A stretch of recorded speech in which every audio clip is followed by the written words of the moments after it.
Hey guys, so Pat just did a video, I think it was like yesterday or the day before, about you're fighting the wrong person in Genshin Impact.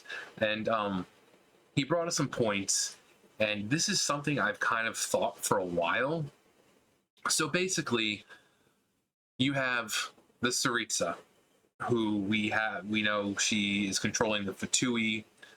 She has the cast of Child, Signora. Um, so they're going around trying to collect the gnosis of all the lower this a little bit. There we go. They're trying to go around and collect the gnosis of all the other archons. Venti they already have. Raiden Shoguns or A's they kind of have. Scaramouche is the one who has it.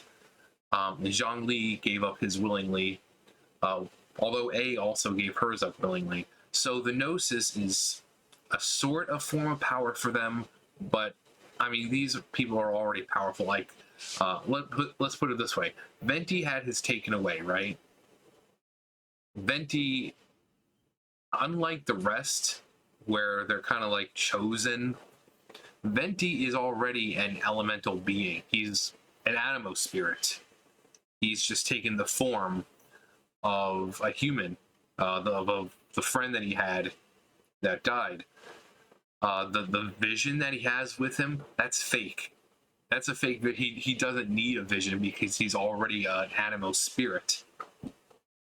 But Zhongli, he like loses a little bit of power, but you see how powerful he is. Or the Raiden Shogun, she gave up hers a while ago, and look how powerful she is. He for Dendro, he put that he didn't know the Archon, but the Archon's name is Lesser Lord Kusanali. And even though the name Lesser or Lesser God or Lesser Lord kind of sounds like a belittling title, no, they apparently she's a great Archon. People love her, and it's just almost a term of endearment. Maybe because of her stature, she might be short. So Lesser Lord or Lesser God, meaning she's short, might be smaller than Venti. But the Saritsa is going around collecting the gnosis of these archons, and we're basically expecting, oh God, the Saritsa is evil.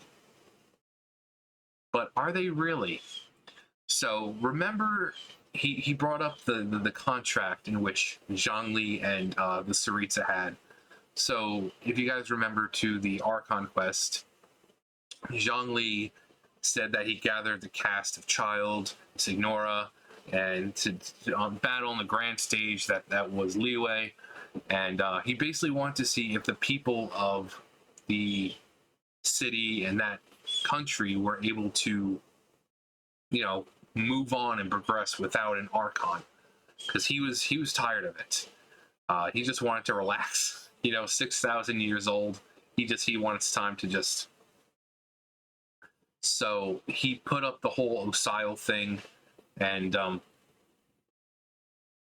things went well, and he surrendered his Gnosis. Now, like I said, there was a contract, and he's the god of contracts, and he's not stupid.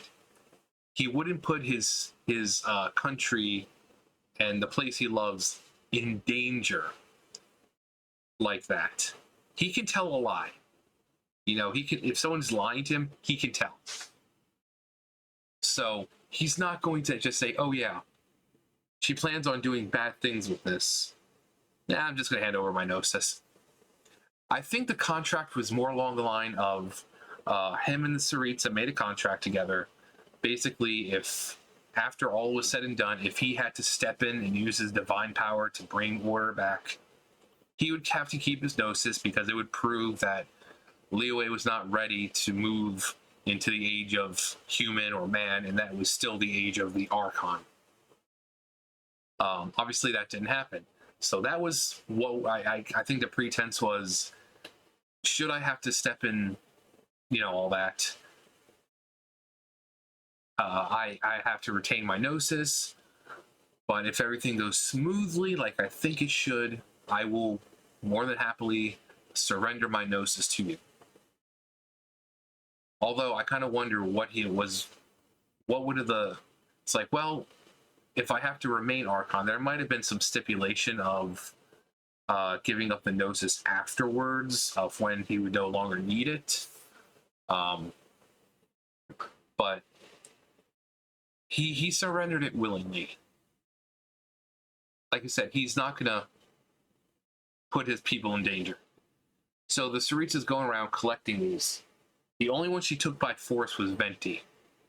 Maybe Mapats theorizes that maybe they just didn't see him worthy of, you know, anything, because he's kind of the animal god, the god of freedom. He doesn't really care too much. Pretty lazy and everything for the most part. So, but so like I said, the Saritsa is supposed to, it comes off as the villain, but look at Conria. Conria was destroyed by the gods. Now, not any of these gods, I don't think. At least not Venti, not Raiden, not A, rather. Now, A's sister, Makoto, who was the previous Archon, she went there and died. But, yeah, but as for Big Dong Zhang and the other Archons, I don't think they had a hand in the destruction of Conria. That was all Celestia.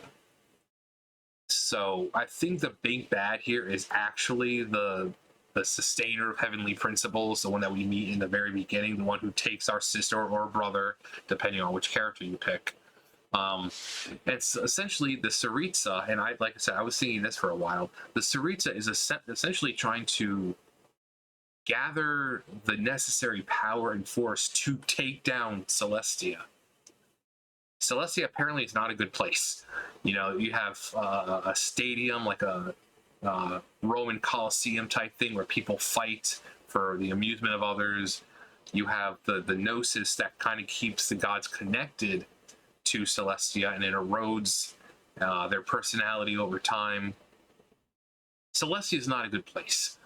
It really doesn't seem like it's a good place. So the Saritsa, I think, now I don't know when this is going to happen. This will probably be like the finale when Genshin Impact finally ends, or this could be the end game for this tale, because Teyvat, these places make up Teyvat. You know, we have Mondstadt and Natlan, Fontaine. These just make up Teyvat, and Teyvat is the continent. Teyvat is not the world. So there are still other places, so those stories can still be told. So once we get up to Snezhnaya, we're going to meet the Saritsa and find out her master plan. What is she planning? Why does she want the Gnosis above all these other Archons? She'll probably reveal that for too long, the Archons, the gods, have been pretty much under the thumb of Celestia. It's a horrible place, and they don't want to be held down by Celestia anymore, because even with the Gnosis, the Gnosi gone, they still feel like there's still a presence, because look what happened to Conria. Conria didn't have a god. They didn't have an Archon. And look what happened to it. It was destroyed. So they look at that and say, well, even if a place doesn't have an Archon, Celestia is still going to step in and possibly destroy. So we don't want to live like this anymore. So I think the Saritsa is going to gather the cast of all the other Archons, us, obviously, maybe some of the friends we've met along the way, and I think the finale of at least Teyvat, of this chapter, is going to be a full-on assault of Celestia. So there's going to be some really powerful enemies there, obviously. But we're going to have the Saritsa leading the charge into Celestia. The Saritsa is the one planning all of this. She's like the Thanos right now of Genshin. She's trying to collect all the Gnosis for this power. Now, is she going to use it for herself in this final battle, or is she going to be able to like spread the love and kind of empower everyone. Um, that'd be really cool. Kind of like what like during the Archon quests when you're fighting the Fatui, you're trying to fight off Osile, and the Fatui come, and then each of them, like Zhao and all of them, they kind of like bless you, and you kind of get all these cool buffs. Something like that, but on more a godlike level. So Saritsa can kind of pass on these buffs to you, where your health will regenerate, or you'll run faster without having to worry about stamina depletion or what have you. So I think Saritsa will be able to do that, but she'll obviously be leading the charge because this is her idea. She's the one wanting to bring down Celestia. And this is obviously just a theory. It may not actually happen, but I think this is what they're going for, because like I said, Zhongli would not hand it over if he knew that it was going to be used against him. When he entered into the contract with her, he, if he knew that would bring harm to his country, he wouldn't do it. He only makes contracts when they're mutually beneficial. So it's not like, oh yeah, I'll hand over my notes as long as I know my people can take care of themselves. And she's like, okay.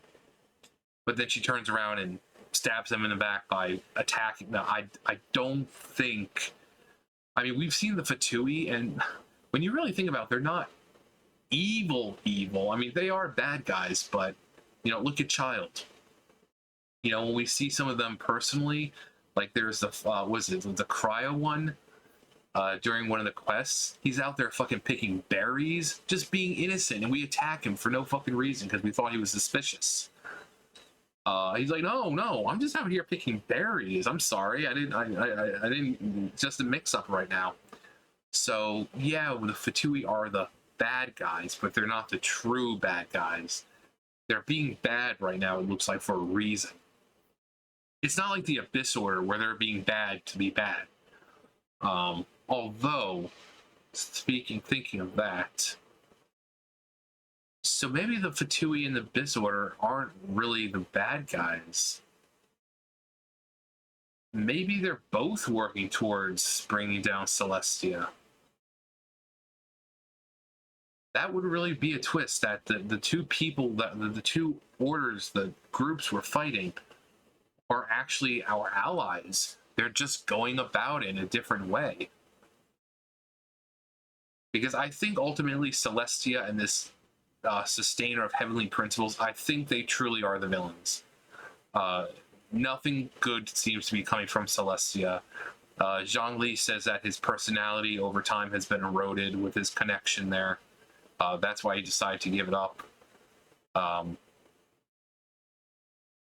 So, not to mention, like I said, Conria, a land without a god, was attacked by Celestia. So, I think Celestia is the villain here, at least in the Teyvat arc. So it's very possible that, because we know the Abyss, that would actually make sense, because the Abyss Order, the members of the Abyss Order are the Conrians, the ancient Conrians. That's basically almost like what happened to them, during the whole war and what happened after. They were changed and morphed into these beings. So Celestia is also the enemy of the Abyss Order. Yeah, I'm thinking that's what's happening here. Not only are the Fatui under the order of the Saritsa, who is an Archon, the Cryo Archon, not only are they trying to bring down Celestia, but so is the Abyss Order. Which is why your sibling doesn't really stop you.